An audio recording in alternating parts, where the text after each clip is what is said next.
Hi అండి, ఎలా ఉన్నారు? Welcome to my channel Manjaswal. ఈరోజు అయితే జొన్న పిండితో రవ్వ దోశ వేస్తున్నానండి. త్వరగా అయిపోతుంది. మార్నింగ్ టైమ్స్లో జొన్న పిండి రవ్వ దోశ.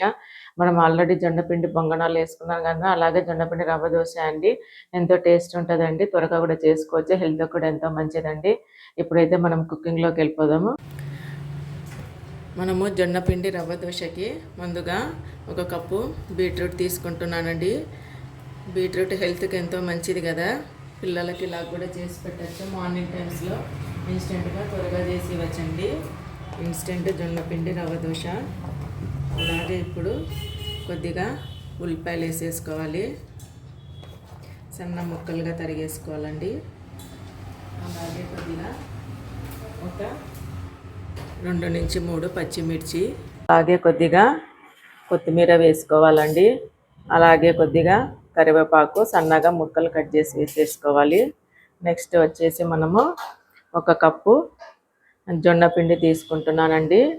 టేస్ట్ ఎంతో బాగుంటుంది జొన్న పిండి రవ్వ దోశ. అలాగే 1 కప్పు జొన్న పిండి తీసుకుంటే 1/4 కప్పు బొంబాయి రవ్వ, సుజ్జీ రవ్వ అంటారు కదండి, అది తీసుకోవాలి. అది 1 కప్పు అయితే ఇది 1/4 కప్పు. అలాగే కొద్దిగా మనకి పిండికి తగినంత సాల్ట్ కూడా వేస్తున్నానండి. కొంచెము, ఒక చిన్న స్పూన్ సరిపోద్ది. ఇప్పుడు కొద్దిగా మనము వాటర్ వేసుకుంటా కలుపుకోవాలండి, ఉంటలు లేకుండా. ఆల్రెడీ మనము బీట్రూట్లో నీరు ఉంటుంది కదా, చూసి వేసుకోవాలి. ఇలా కొద్దిగా వాటర్ వేసుకుంటా జారుడుగా తడుపుకోవాలండి. ఫస్ట్గా టైట్గా తడిపేసుకొని మళ్ళీ తర్వాత జారుడుగా తడుపుకోవాలి. అలాగే బీట్రూట్ కడిగిన నీళ్ళు ఉన్నాయండి మిక్సీవి, అవి కూడా వేస్తున్నాను వేస్ట్ అవ్వకుండా. ఇప్పుడు ఇలాగా పిండిని జారుడుగా తడుపుకొని ఒక 15 నుంచి 30 నిమిషాల పాటు బాగా నానబెట్టేసుకోవాలండి. ఇప్పుడైతే పిండిని నానబెట్టేస్తాము. ఈలోపు మనము చట్నీ చేసుకుందామండి. త్వరగా అయిపోతుంది చట్నీ. మనం ఉల్లిపాయలతో చట్నీ చేసుకుంటున్నామండి. ఒక పెద్ద సైజ్ ఆనియన్ తీసేసుకొని ఇవి కొద్దిగా ట్రాన్స్పరెంట్ వచ్చేంత వరకు వేపుకోవాలి. ఉల్లిపాయలు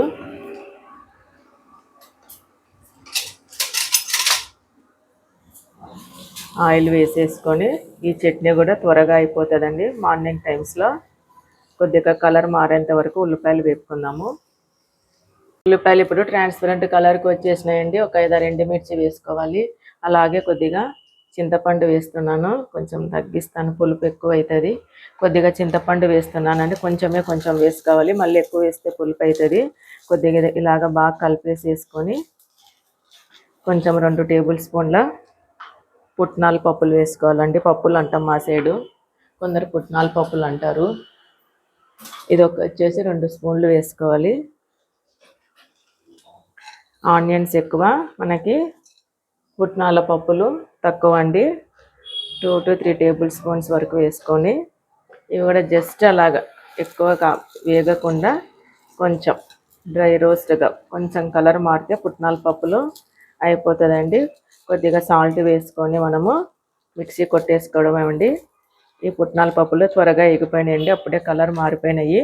ఇప్పుడు స్టవ్ కట్టేస్తున్నాను. ఇంకా సాల్ట్ వేసుకొని మిక్సీ కొట్టేసుకుందాం చట్నీని. మిక్సీ కొట్టేసుకొని ఇంకా నార్మల్గా మనము పోపు పెట్టేసుకోవడమే అండి. ఇందాక చెప్పడం మర్చిపోయానండి. అలాగే ఒక 4-5 వెల్లుల్లి రబ్బలు కూడా వేసుకోవాలండి.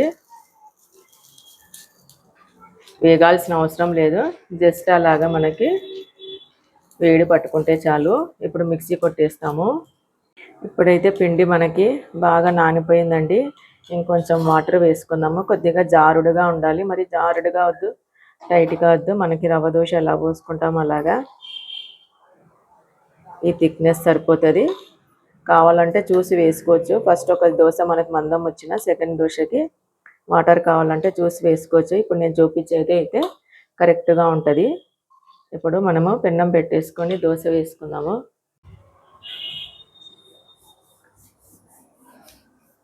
ఇప్పుడు పెన్నం బాగా హీట్ ఎక్కిపోయిందండి. అలాగే మన పిండి కూడా బాగా నానిపోయింది. ఇప్పుడు దోశ వేస్తున్నాను. ఇలాగా గ్లాస్ తీసుకొని వేస్తే మనకి గరిటెతో కంటే మనకి బాగా వస్తుంది. ఇలాగా కొంచెం పెన్నం వేడిగానే ఉండాలి. మనకి కరెక్ట్గా వాటర్ సరిపోయిందా లేదా అనే దానికి ఇలాగ మనకి హోల్స్ పడతాయండి. అప్పుడు మనకి వాటరు కరెక్ట్గా సరిపోయినట్ట. ఇప్పుడు ఆయిల్ వేసేసుకొని అంచులంబడి బాగా రోస్ట్గా కాల్చుకోవాలండి రవ్వ దోశ.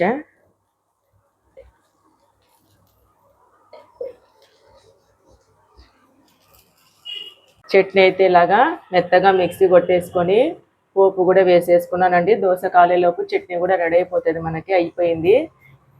ఇప్పుడైతే దోశ కాలినాక టేస్ట్ చేద్దాము.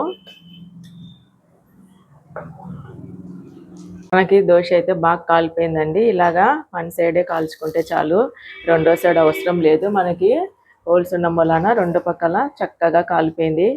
ఇలాగా రోస్ట్కి కూడా వచ్చిందండి దోశ. ఇప్పుడైతే టేస్ట్ చేద్దాము. ఇప్పుడైతే టేస్ట్ చేస్తున్నానండి. ఇలాగ అన్ని దోశలు వేసుకోవాలి. మనకి బయట క్రిస్పీగా లోపల సాఫ్ట్గా బాగుంటాయండి. మనము బీట్రూట్ వేసి చేసుకోవచ్చు, బీట్రూట్ లేకుండా కూడా చేసుకోవచ్చు. దోశ అయితే వస్తుందండి. కొంచెం టైం అయితే తీసుకుంటుంది రోస్ట్గా కాలేకి. ఇప్పుడైతే టేస్ట్ చేస్తున్నాను.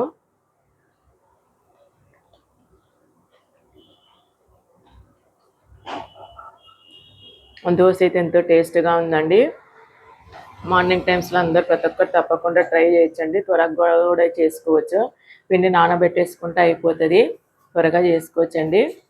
మీకు కనుక నా వీడియో నచ్చినట్లయితే లైక్ చేయండి, షేర్ చేయండి, సబ్స్క్రైబ్ చేయండి. Thank you.